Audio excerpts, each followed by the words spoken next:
All right, Kouri Richins. This is the case of the mother who's accused of killing her husband and then wrote a children's book about it.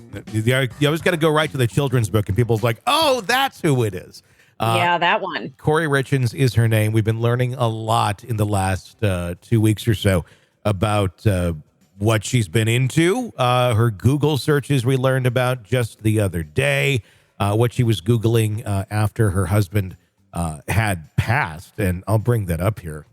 Yeah, what kind of doctor was Dr. Pepper? That's going to stand out to me for a lifetime, I think. That's one of my favorites. You had everything in there from information on the Utah prison system, if police can see your deleted messages, how long life insurance companies take to pay, if the cause of death can be changed in a death certificate, if cops can force you to take a lie detector test, how to hire someone to write a book for you, signs of being under federal investigation.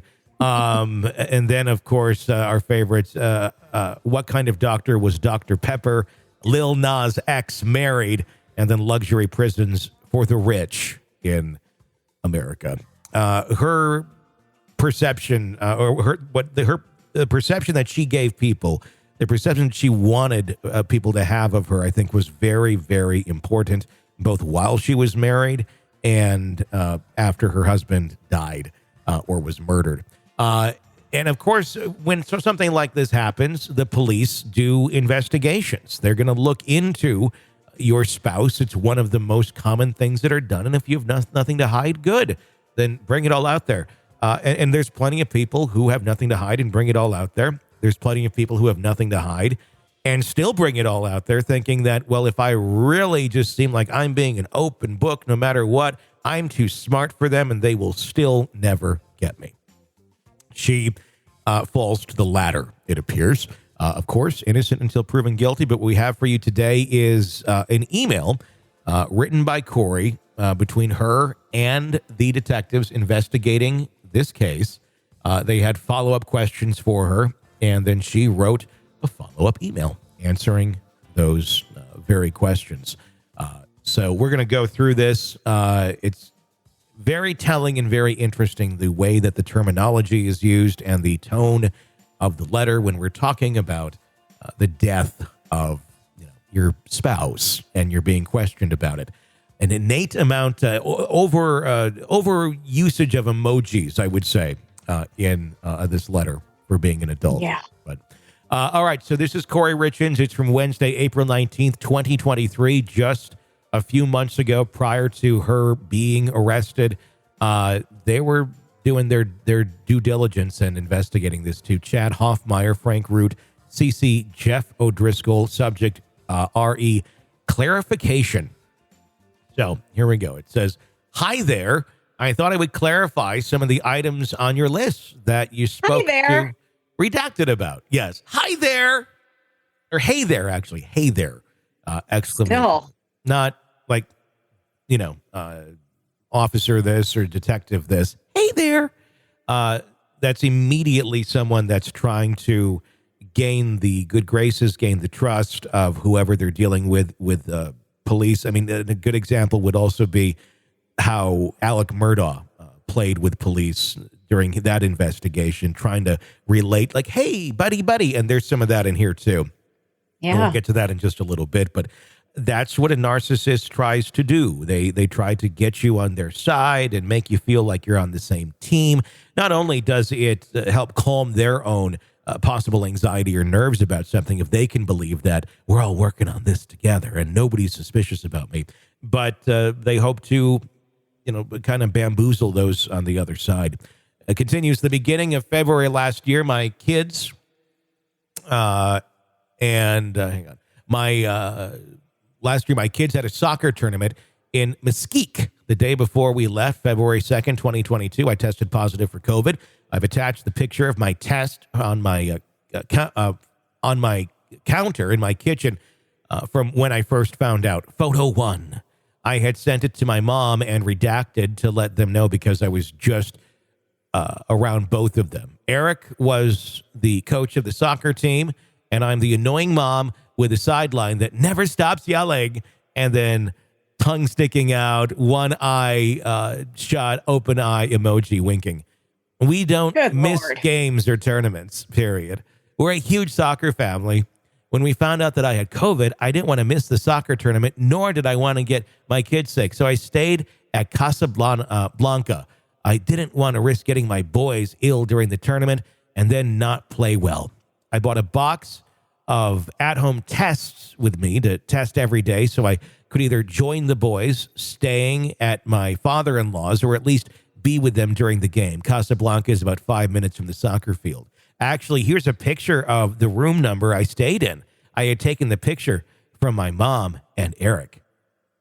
Okay, number one, she doesn't know how to use commas. I'll say that. It's hard to read Oh, this. you're not kidding. It's driving me nuts. I was still positive every day, pictures attached. I would take pictures of my test to Eric to say, still positive. You can check Eric's phone for this. I stood on the sidelines wearing a mask and not interacting with anyone. Happy to get other soccer parents to attest to this. Eric had gotten COVID after we got home from Mesquite. You asked, redacted, about any exotic vacations I've taken since Eric's passing. I went on 2 trips last year. One, my kids tried out a soccer camp in SLC to qualify to play in Spain in June, and both my kids made it. So yes, I took them to Spain in October 2022. I have attached their invitation letters. Also, Eric and I went to Mexico every year, sometimes twice. We traveled a lot. We have taken the boys to Mexico a few times. We like to go in January. However, January of 2022, we could not go because Eric had his hunting trip to Mexico trip of 2 weeks planned, and it was too much that month. This is not new for us to go to Mexico or for us to go out of the country or on a vacation with our kids. I took my kids and my mom came with us in August of 2022 to Mexico, as I hope you understand the months prior to this, since Eric's death had been hard to deal with. A trip to Mexico will help. Well, yeah. I mean, this is someone who is spewing information and too much information, too detailed of information that have absolutely nothing to do with this case. And oversharing and being crazily detailed, more than one normally would be if you have nothing to hide. It says, no, I have never been to Key West or the Keys in Florida. However, my nanny went with her family in June 2022, so maybe you have something mixed up.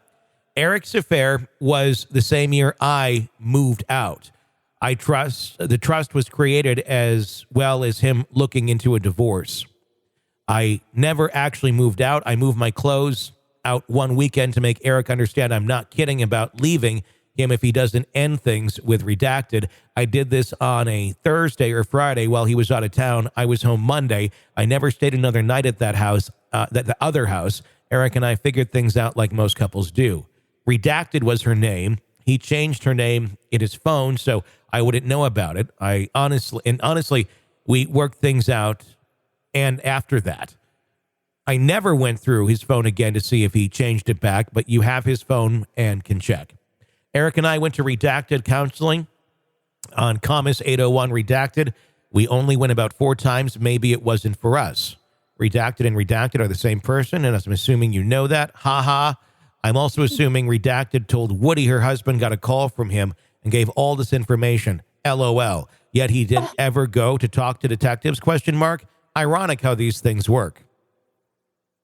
Mental health. Why are you using ha-ha and LOL when you're talking to the fucking police? You're talking to the police about a murder and now an affair. Wow. LOL, ha-ha. Mental health? Yes. I got postpartum after my second child in 2014. Yes, I took medication for it. No, Eric and I did not have financial problems ever. Yes, Eric made more money than me. Do you make more money than your wives? Have you ever been financially reliant on Eric in the last 5 years? Or have I ever been financially reliant on Eric in the last 5 years? Absolutely not. Eric did not want me work. Well, absolutely not. Well, no. There's so many things fucked up with that statement. Because she was stealing money from him to fund her wannabe Joanna Gainesness with her projects that went nowhere. And he was getting sick of funding them. I understand that. Eric did not want me working because, 1, his first wife cheated on him with a guy at work. 2, redacted.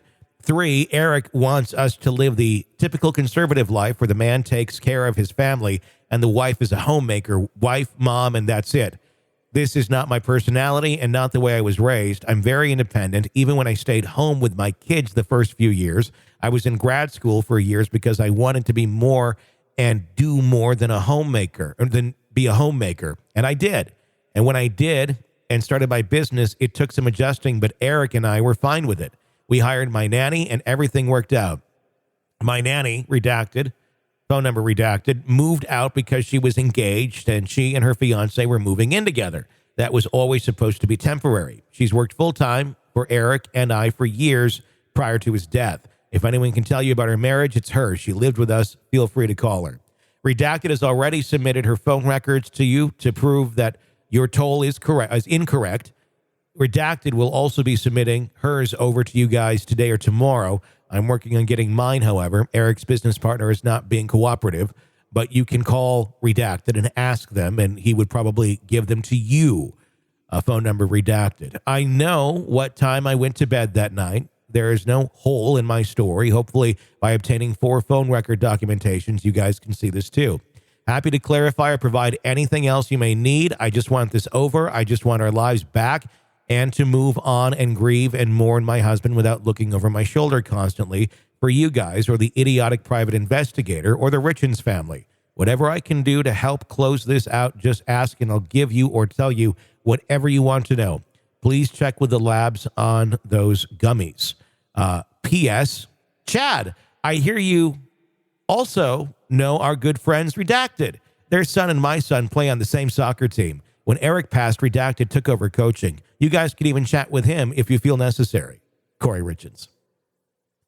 Wow. I'm going to read the response quickly. It says, thanks for the clarification, Kouri. I don't know that if it matters either, but I appreciate the communication. There's one more here. Hey, after you guys left Friday, I was trying to make sure dates were as accurate as possible, but I always feel like something was last year and it was actually several years ago. Crying, laughing face. Anyway, you asked me when my doctor had prescribed Quantapin. I believe I told you a few years before Eric passed. However, I emailed my doctor today to get a specific date, and this was her response. I don't even know if this matters for anything, but it was bothering me. Crying, laughing face. Also, Eric's company was started in 2010, not 2012. I think I might have said 2012. That's when we got married. LOL. Again, none of this probably matters, but it was bothering me. Wow. The part about, I just want this over. I just want our lives back and to move on and grieve and mourn my husband without looking over my shoulder constantly for you guys. She's not getting her life back. No, I mean, but if you're taking this and not taking into account all the evidence against her, this seems like a fairly cooperative letter. And I could see, if you're being investigated and it's not stopping and you really, truly didn't do anything, it'd drive you nuts. It really would. I think it would make you feel like, yes, I just want normalcy. I want to be able to grieve. I don't have issue with her making that statement, but I do now because we know many other rather dark things attached to it. Do you feel like she did it? Do you think that she killed her husband? I'm leaning towards yes, very strongly. I don't think it looks very good for her. I think some of the Google searches that she made look kind of damning, but you can also play devil's advocate and look at it in another light on some of them of, are you paranoid if you're under federal investigation? Which you may be, whether or not you did it or not. I think I would be paranoid if I was in that sort of place and I'd never done anything, but just knowing that, they're going to look at the spouse and, you really hope that, your alibi it checks out and it gives complete clarity to anyone who wants anything. The fact that she's sitting there saying and stating, anything you want, let me know. Okay. I don't see anything wrong. She really did provide a lot of information for them to look into. Is this all just gaslighting? It could be. I don't know. It's the verbiage in the letter, very unprofessional for what it is. It could just be her being, 20-something, not very experienced in the world, and this is how she's used to communicating professionally, because a lot of people at that age communicate like this professionally. Oh, yeah. And I know in a different podcast, you and I talked about a job offer that I had been given, and there were so many emojis in there that I could barely even make out when my start date was. Yeah. So it's a thing, and it depends on the age. She's Kouri Richins is 33. Yeah. So she's younger. She's used to emojis. This is her thing, Yeah. What do you think? I just don't know what to think. Same question back to you. Do you think she is guilty with what we know thus far? I'm torn. There are days where I read this story and I'm just astounded that everything points to her. And then I step back and I say, what if she didn't do it? And yet all of these signs still point to her. There's a lot I of don't signs. know. There's a lot of signs. The date of the closing on the house right after he dies.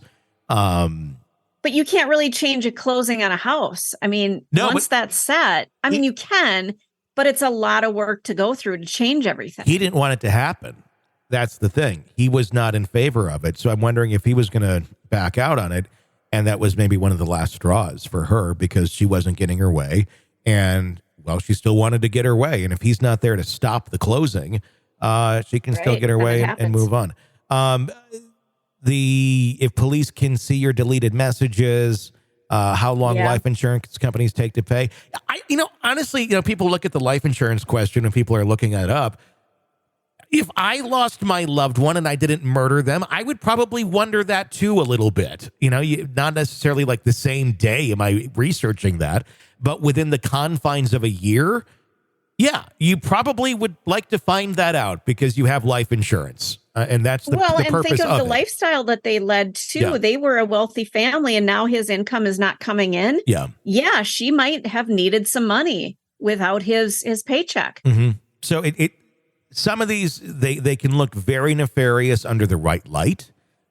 They can also look like just a normal human being going through a death in with their loved one and trying to figure out and navigate the path going forward. But let me throw this. Can I throw out a theory to you? Yeah.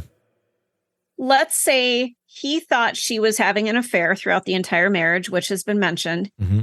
He's suicidal. He thinks, I'm sick of my life. I just, this isn't working for me, and I'm going to take this bitch down with me. That he's thinking this?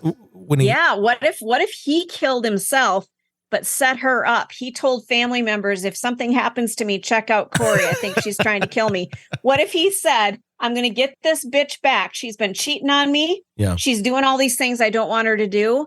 I'm tired of my life. I'm out of here, but I'm taking her with me.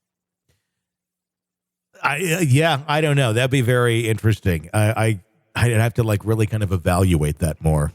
It popped into my head the other day, and I went, well, wow, that would be the ultimate evil, wouldn't it? It really would. I don't know. It just seems like he cared way too much about those kids. Yeah. To do that. And he stayed and endured the abuse and he thought he had a good hold on it, a good control on it. And he probably did for a little while. And then it just got worse and worse and worse to the point where this sort of thing took place. I forgot about that part. I mean, having all of the pieces together in this puzzle is what makes it what it is. Because if you just took a couple pieces to go, oh, well, it looks this way. Take a couple pieces the other way. Oh, it looks that way. I really think this is someone, Kouri being, I think, a narcissist, someone who was potentially dangerous to people around her, but, always didn't exhibit it, but he kind of knew it. And especially that he suspected of her poisoning him in the past. And that's a problem. And him sitting there for the good of the children, which we know you should not do. You should take the kids and get help and let people know what's going on. Because if they're capable of killing you, they're capable of killing the kids. Yep. And that's a very, very scary place to be in. And I can say it from experience. This case really rings home to me in some ways. of just, God, no, that was close. But it's a scary one. And I think will be very interesting to see what other evidence plays out as this continues to progress. Maybe there'll be more, maybe there will be some exonerating evidence on this, and, we can change our opinion. But that's the beauty of these sort of things. Opinions can evolve and change as we learn more information. And of course, we'll bring it to you right here as we have it.